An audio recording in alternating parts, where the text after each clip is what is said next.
ગુજરાતના રાજકીય અને સામાજિક વાતાવરણમાં તાજેતરમાં જ એક નોંધપાત્ર ઘટનાએ ચર્ચાનું કેન્દ્ર બની છે.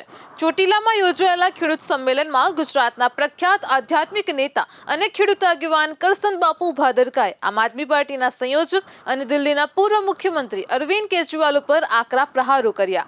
એક સમયે કેજરીવાલની પ્રશંસા કરનાર કરસન બાપુએ આ વખતે તેમને આંસુઓનો સોદાગર ગણાવ્યો છે અને ગંભીર આરોપ લગાવ્યા છે. તેમણે દાવો કર્યો કે કેજરીવાલે ગુજરાતમાં ખેડૂતોના નામે માત્ર પોતાના રાજકીય સ્વાર્થ સાધવા આવે છે અને દિલ્હીની જનતાનું દિલ કચડીને હવે ગુજરાતના ખેડૂતોને રાજકીય ઢાલ બનાવવાનો પ્રયાસ કરે છે. આ નિવેદનોએ ગુજરાતના રાજકારણમાં નવો વળાંક લાવ્યા છે, ખાસ કરીને એવા સમયે જ્યારે આમ આદમી પાર્ટી રાજ્યમાં પોતાનો પ્રભાવ વધારવાના પ્રયત્નો કરી રહી છે. આ લેખમાં આ ઘટનાનું વિસ્તૃત વિશ્લેષણ કરવામાં આવશે અને જેમાં કરસન બાપુના નિવેદનો, તેનો ઇતિહાસ, રાજકીય સંદર્ભ અને સંભવિત પરિણામોની ચર્ચા પણ કરવામાં આવશે. તો કરસન બાપુ ભાદરકા ગુજરાતના ચોટીલા વિસ્તારના જાણીતા આધ્યાત્મિક નેતા અને ખેડૂત આગેવાન છે. તેઓ લોકોના હિત માટેની તેમની સક્રિયતા, સ્પષ્ટ વક્તા અને ગુજરાતની સાંસ્કૃતિક અસ્મિતા પ્રત્યેની નિષ્ઠા માટે જાણીતા છે. ખેડૂતોના અધિકારો, ગ્રામીણ વિકાસ અને સામાજિક ન્યાયના મુદ્દાઓ પર તેમનું યોગદાન નોંધપાત્ર રહ્યું છે. ભૂતકાળમાં તેમણે અરવિંદ કેજરીવાલ અને આમ આદમી પાર્ટીની પ્રશંસા કરી હતી, ખાસ કરીને 2021માં જ્યારે તેમણે દિલ્હીમાં આમ આદમી પાર્ટીના શાસનને લોકો માટે ફાયદાકારક ગણાવ્યું હતું. આ પૃષ્ઠભૂમિને ધ્યાનમાં રાખીને તેમના તાજેતરના નિવેદનો આશ્ચર્યજનક અને રાજકીય રીતે મહત્વપૂર્ણ ગણાય છે. ચોટીલામાં યોજાયેલા ખેડૂત સંમેલનમાં કરશન બાપુએ અરવિંદ કેજરીવાલ ઉપર આકરી ટીકા કરી. તેમણે કહ્યું, અરવિંદ કેજરીવાલ આંસુઓનો સોદાગર છે. તેઓ ખેડૂતોના હિત માટે નહીં પણ પોતાના સ્વાર્થ માટે ગુજરાતમાં આવે છે. ગુજરાતમાં ગાબડું પાડવાના ઉદ્દેશ્યથી તેઓ અહીં આવી અને ખેડૂત સંમેલનમાં આવતા હોય છે. તો આ ઉપરાંત તેમણે દાવો કર્યો કે કેજરીવાલે દિલ્હીના દિલને કચડી નાખ્યું અને હવે ગુજરાતના ખેડૂતોને રાજકીય ઢાલ તરીકે ઉપયોગ કરવાનો પ્રયાસ કરી રહ્યા છે. કરસન બાપુએ વધુમાં જણાવ્યું, મને કેજરીવાલને વાસ્તવિક રીતે ઓળખવામાં 4 વર્ષ અને 2 દિવસ લાગ્યા. સમય આવે ત્યારે હું ગુજરાતના યુવાનોના ભલા માટે વધુ ખુલાસા કરીશ. આ નિવેદનથી સ્પષ્ટ થાય છે કે બાપુનો કેજરીવાલ અને આમ આદમી પાર્ટી પ્રત્યેનો દ્રષ્ટિકોણ નોંધપાત્ર રીતે બદલાયો છે. તેમનો આ દાવો કે તેઓ આગામી દિવસોમાં વધુ ખુલાસા કરશે એ ગુજરાતના રાજકીય વાતાવરણમાં નવી ચર્ચાઓને જન્મ આપી શકે છે. ખેડૂતોના સત્યાનાશ માટે, ખેડૂતોને ગુમરાહ કરવા માટે, ખેડૂતોની આંખમાં ધૂળ નાખવા માટે કેજરીવાલ 7 તારીખે ચોટીલા આવી રહ્યા છે. હું તમને કહેવા આવ્યો છું કે ખેડૂત હોય, ગરીબ હોય કે પીડિત હોય, એના આંસુનો સોદાગર, પોતાના સ્વાર્થ માટે દુઃખીના આંસુનો સોદાગર, માત્ર અને માત્ર પોતાના સ્વાર્થ માટે, પોતાની સત્તા લાલચા માટે, પોતાના કંઈક ને કંઈક નકારાત્મક મહત્વાકાંક્ષાઓને પૂર્ણ કરવા માટે કેજરીવાલ ગુજરાતમાં ચોટીલા આવી રહ્યા છે. ખેડૂતોનો મુદ્દો હોય, પીડિતોનો મુદ્દો હોય, હરામ છે 1% જો ચિંતા હોય. દિલ્હીના દિલોને તોડીને, દિલ્હીના દિલોને કચડીને પોતાની વાસ્તવિકતા બહાર આવી ગઈ એટલે હવે ગુજરાતમાં, દિલ્હીમાં બધું ફિનિશ થઈ ગયું એટલે ગુજરાતમાં ગાબડું પાડવાના ઉદ્દેશ સાથે માત્ર અને માત્ર પોતાના સ્વાર્થને સિદ્ધ કરવા માટે કેજરીવાલ ચોટીલા આવી રહ્યા છે.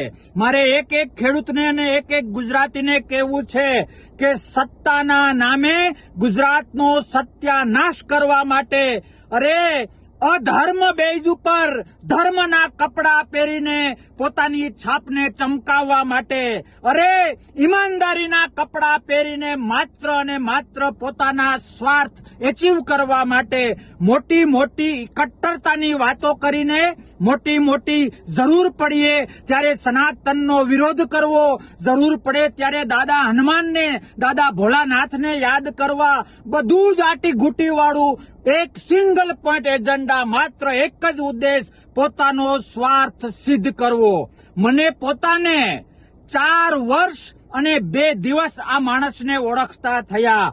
રાષ્ટ્ર માટે ક્યાંક ને ક્યાંક નકારાત્મકતા, પોતાના સ્વાર્થ માટે ગમે એટલું ખોટું બોલવું. અરે યુવાનોની જિંદગી સાથે લડતો આ માણસ યુવાનોની જિંદગીનું ભવિષ્યનું જે થવાનું હોય એ થાય, તાકાતવાળા માણસોનું જે થવાનું હોય એ થાય. બસ હું અને મારી સત્તા, દિલ્હીમાં જે થયું અને એને આધારે જે દિલ્હીમાં સત્તા મેળવી એ મારે કહેવાની જરૂર નથી. આવું તો ઘણું બધું અસત્ય ઢાંકવા માટે સત્યનો ડુપ્લિકેટ આશરો.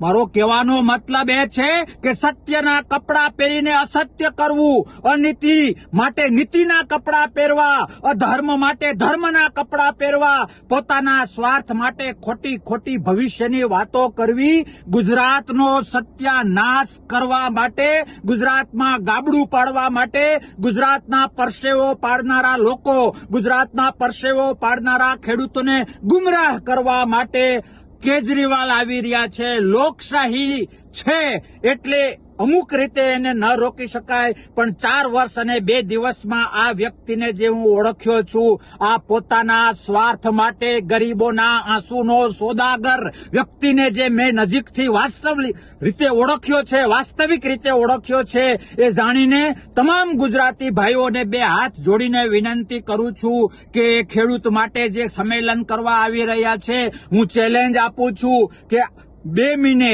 1 મહિને, 15 દિવસે કે 6 મહિને આ સંમેલનથી એક માંડવીના ડોડવા જેટલો, એક મકાઈના ડોડા જેટલો 1 રૂપિયાનો ખેડૂતને નહીં ફાયદો થાય. માત્ર પોતાની વાહ માટે, પોતાના સ્વાર્થ માટે આવી રહ્યા છે. ચેતી જજો કાર્યકર્તાઓ, તમે પણ ચેતી જજો. જે નાની મોટી જવાબદારી આપી છે એવા લોકો, તમે પણ ચેતી જજો. તમારા ભવિષ્યની ચિંતા કેજરીવાલને નથી, ગુજરાત અને દેશના ભવિષ્યની ચિંતા કેજરીવાલને નથી. એણે માત્ર સ્વાર્થના ચશ્મા પહેર્યા છે. એનો ભોગ હું 4 વર્ષ અને 2 દિવસ બન્યો. તમે ન બનો એ માટે વિનંતી કરું છું. આવો સૌ સાથે મળીને ખેડૂતને બચાવીએ, ગુજરાતને બચાવીએ, લોકશાહીને બચાવીએ અને આવા સ્વાર્થી સત્તા કેન્દ્રી લોકોથી ગુજરાત અને દેશને દૂર રાખીએ. ચોટીલાનું ખેડૂત સંમેલન ગુજરાતના ખેડૂત સમુદાય માટે એક મહત્વનું મંચ છે, જ્યાં ખેતી, ગ્રામીણ વિકાસ અને ખેડૂતોના અધિકારોની ચર્ચા થાય છે. આ સંમેલનમાં અરવિંદ કેજરીવાલની હાજરીએ રાજકીય ચર્ચાઓને વેગ આપ્યો છે. કરસન બાપુએ આ હાજરીને રાજકીય સ્વાર્થ સાથે જોડીને આરોપ લગાવ્યો કે કેજરીવાલ આવા કાર્યક્રમોનો ઉપયોગ ખેડૂતોના હિત માટે નહીં, પરંતુ ગુજરાતમાં આમ આદમી પાર્ટીનો પ્રભાવ વધારવા માટે કરે છે. આ આરોપ ખેડૂત સમુદાયમાં ભાવનાત્મક અસર કરી શકે છે, કારણ કે ગુજરાતના ખેડૂતો રાજકીય પક્ષોની નીતિઓ અને નેતાઓના ઈરાદાઓ પ્રત્યે ખૂબ જ સભાન છે.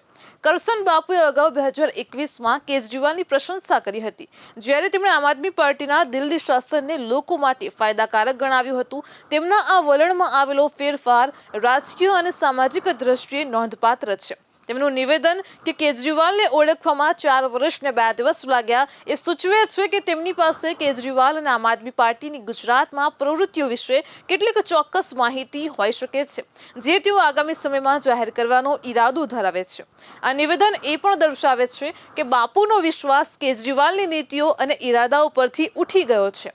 ગુજરાતનું રાજકારણ ઐતિહાસિક રીતે ભારતીય જનતા પાર્ટીનું ગઢ રહ્યું છે, પરંતુ તાજેતરના વર્ષોમાં આમ આદમી પાર્ટીએ રાજ્યમાં પોતાનો પ્રભાવ વધારવાના પ્રયાસો શરૂ કર્યા છે. તો ખેડૂત આંદોલનો અને સ્થાનિક મુદ્દાઓનો લાભ લઈને આમ આદમી પાર્ટી ગુજરાતના ખેડૂતો અને યુવાનોમાં પોતાની પકડ મજબૂત કરવા માંગે છે. આ સંદર્ભમાં કરશન બાપુના નિવેદનો આમ આદમી પાર્ટીની રણનીતિને નુકસાન પહોંચાડી શકે છે, ખાસ કરીને ખેડૂત સમુદાયમાં, જે ગુજરાતના રાજકારણમાં નિર્ણાયક ભૂમિકા ભજવે છે. કરશન બાપુના આરોપોનો આમ આદમી પાર્ટી તરફથી હજુ સુધી સત્તાવાર પ્રતિસાદ મળ્યો નથી, પરંતુ પાર્ટીના સ્થાનિક નેતાઓ આ મામલે જવાબ આપવાની તૈયારી કરી રહ્યા હોવાનું પણ માનવામાં આવે છે. આ ઘટના ગુજરાતના રાજકીય વાતાવરણમાં નવી ચર્ચાઓને જન્મ આપી શકે છે, ખાસ કરીને આગામી ચૂંટણીઓના સંદર્ભમાં. તો કરશન બાપુના નિવેદનો ખેડૂતો અને યુવાનોમાં આમ આદમી પાર્ટીની છબીને અસર પણ કરી શકે છે, જેની રાજકીય અસર લાંબા ગાળે પણ જોવા મળી શકે છે. કરશન બાપુ ભાદરકાના અરવિંદ કેજરીવાલ વિરુદ્ધના નિવેદનોએ ગુજરાતના રાજકારણમાં નવો વળાંક લાવ્યો છે. તેમનો આકરો બળાપો અને અને આશુઓનો સોદાગર જેવા શબ્દો કેજરીવાલની નીતિઓ અને ઇરાદા ઉપર સવાલ ઉઠાવે છે.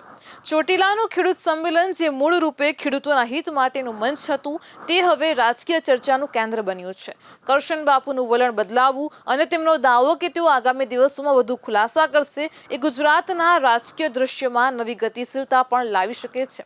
આ ઘટના ગુજરાતના ખેડૂતો, યુવાનો અને રાજકીય વર્તુળોમાં લાંબા સમય સુધી ચર્ચાનો વિષય રહેશે.